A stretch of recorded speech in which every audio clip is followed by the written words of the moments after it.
Hello all! Today I'm going to play some Crowbar. The Rangers at Pointe du Hoc, June 6, 1944. This is a solitaire game by Herman Luttman and published by Flying Pig Games. And Herman and Flying Pig were kind enough to send this to me. I'll send you the, I'll send you the game. I'll put a link to my unboxing of it and Vorwarts, the expansion, in the description down below. So this, I'm still kind of in the setup phase here, sorta. Got all my units kind of ready to go, and actually kind of started part of the as part of the setup. You actually kind of play part of the game, right? You have this Operation Flash Lamp, which is right here, which basically is the heavy bombing of the area of Pointe du Hoc, the top of the cliff, by Allied bombers. One of the big, this was the most bombed area of D-Day. And so you do that, and you do your incoming fire here along the top of the cliff. For every two that are on there, you get to flip over one and see what happened. And I was able to get a firm hold here in this row and two firm holds here, including knocking out the command bunker. So that's a good start, so to speak. So again, this is still set up. As you can see here, the flash lamp and the bomb damage assessment is all still part of the setup.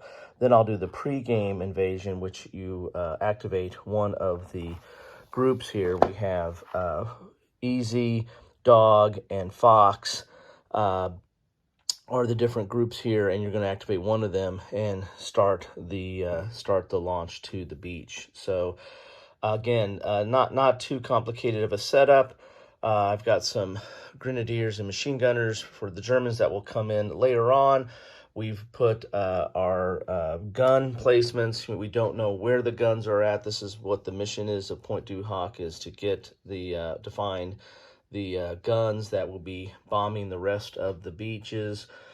So we need to get to those as the Rangers. Again, this is solitaire, so you are commanding the Rangers through their launch craft, getting to the beach, getting rappelling up the cliffs, I should say, and looking for those guns. And there's German placements or German units all along this top here.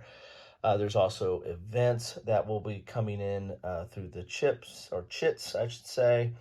Some other markers there. Then we have our track here. We have our time increment track. This track, it goes 18 turns or boxes a day, and you've got 3 days, and it finishes on the 12th turn of the third day. We've got a relief column coming in here. We have German counterattacks that are going to come into play. These here are the staged units, because you start off at a 10. Most of them start off at a 10, and when you get reduced, you flip it over and it's a 9. Then you put this, and then if it gets reduced, you put this on the board, and so on until it's down to nothing. Here's where you keep track of victory points and captured German guns and fortune of war. These are like prizes you're going to get through some of those gun emplacements that are not actual guns. You have Ranger casualties, all kinds of stuff going on there. And there's your event cards, which some of those are time increments that are going to move the game along faster. Some of those are the relief column, and some of those are the German counterattack. The core of the game are these dice here, the green, and they go in this order of risk.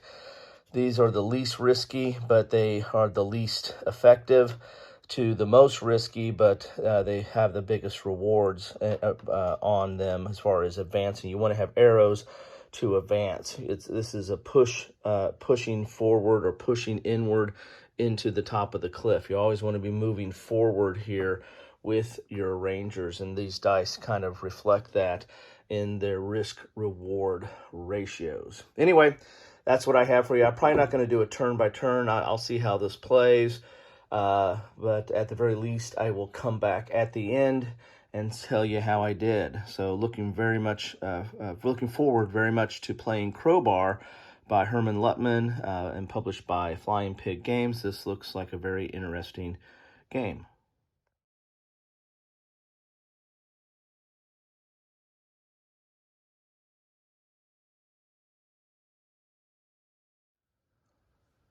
Thought I would do a quick report on the pre-game invasion approach. This is the approach where you get kind of a free launch of each of the companies here. You're going to roll these dice, and you don't necessarily apply all the effects. You do get some of the hits and stuff, but you don't draw the chits. You get the hits, but you don't draw the chits. You don't get the event chits.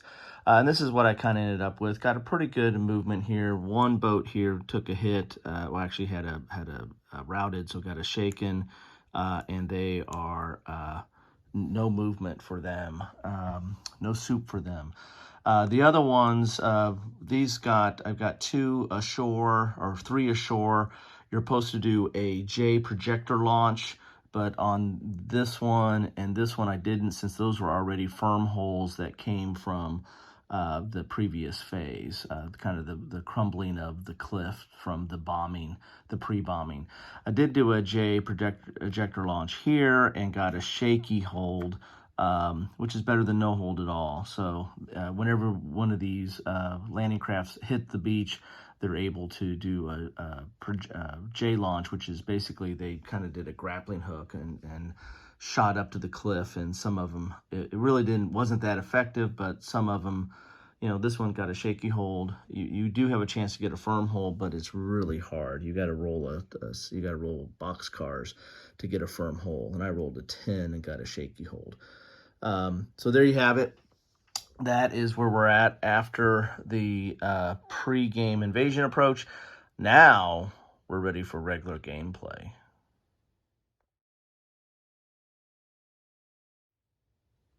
Okay, here we are at the end of day 1. So we went through the 18 turns of June 6th, and there was 1 German counter attack. So now we're on number 2.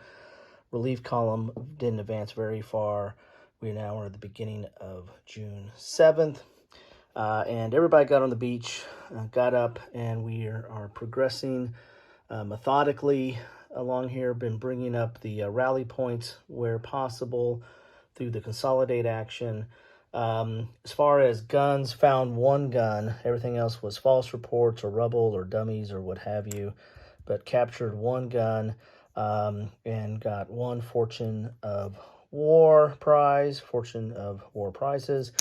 And unfortunately, I lost a commander. So Captain Masney was killed.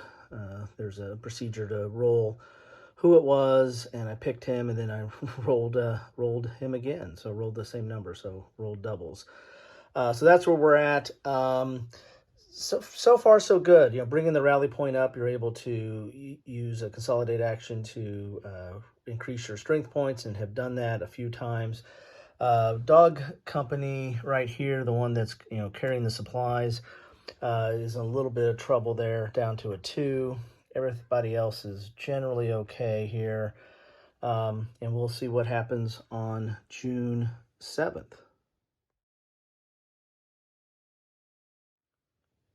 Alrighty then, we are at the end of June 7th, beginning June 8th, which is the last day of this attack. And in fact, it doesn't even go the full 18 turns. It only goes 12 turns now. But as you see, I did very well advancing, but I think I'm almost done with as far as I can go, because I've got 2 tracks here that are kind of done. Had casualties, lost dog and fox on those rows, and so there are guns. I know there was a French resistance revealed this gun here, but I cannot get to it because I have nobody to get to it. And then there is a gun there, potentially a gun there, but again, nobody to get to it. So yeah, kind of the last place I can go to get guns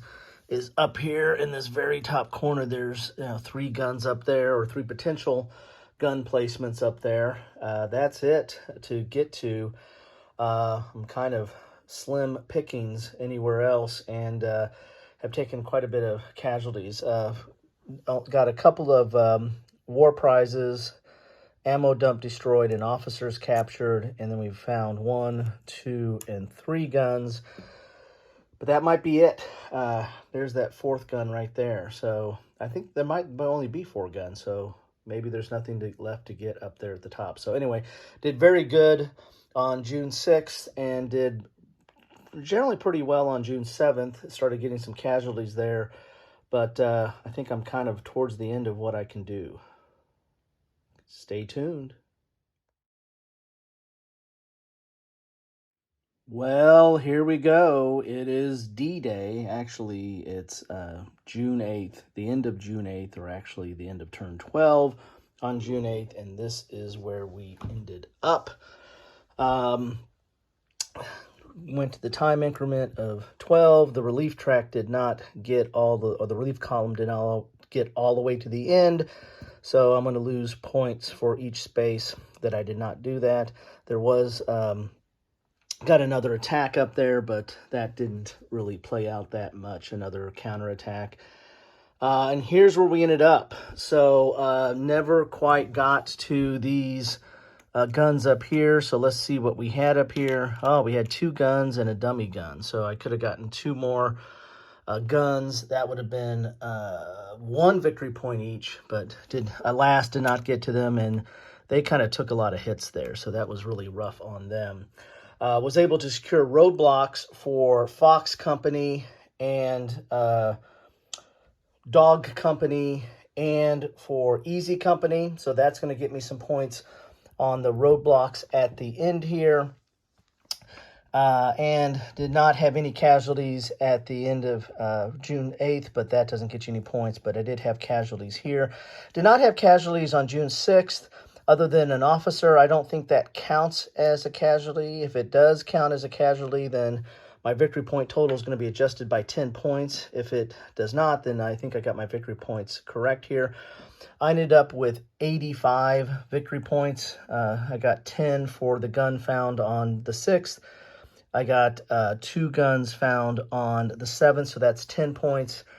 I've got 3 points for each of these full casualties, and then 1 point for each of these half casualties. So that gets me to 85, if my math is correct, plus the roadblocks, because you get up 5 per roadblock. So here's all the calculation that you do here at the end.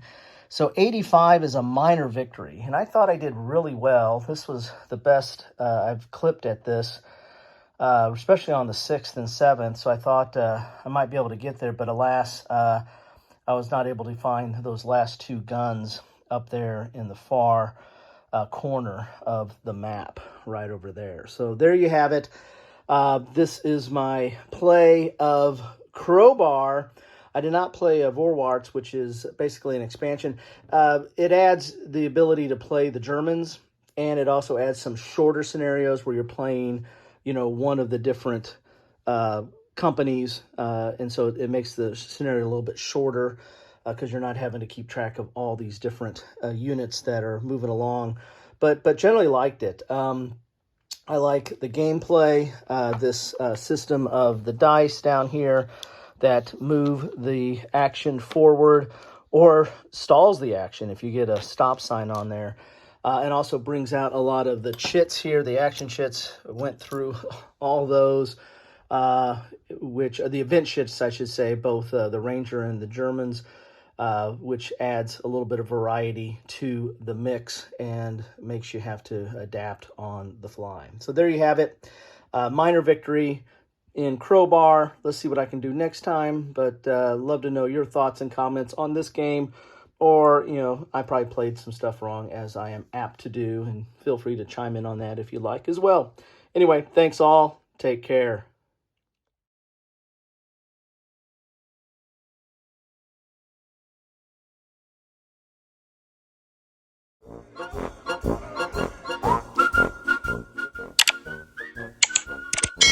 Thanks for watching.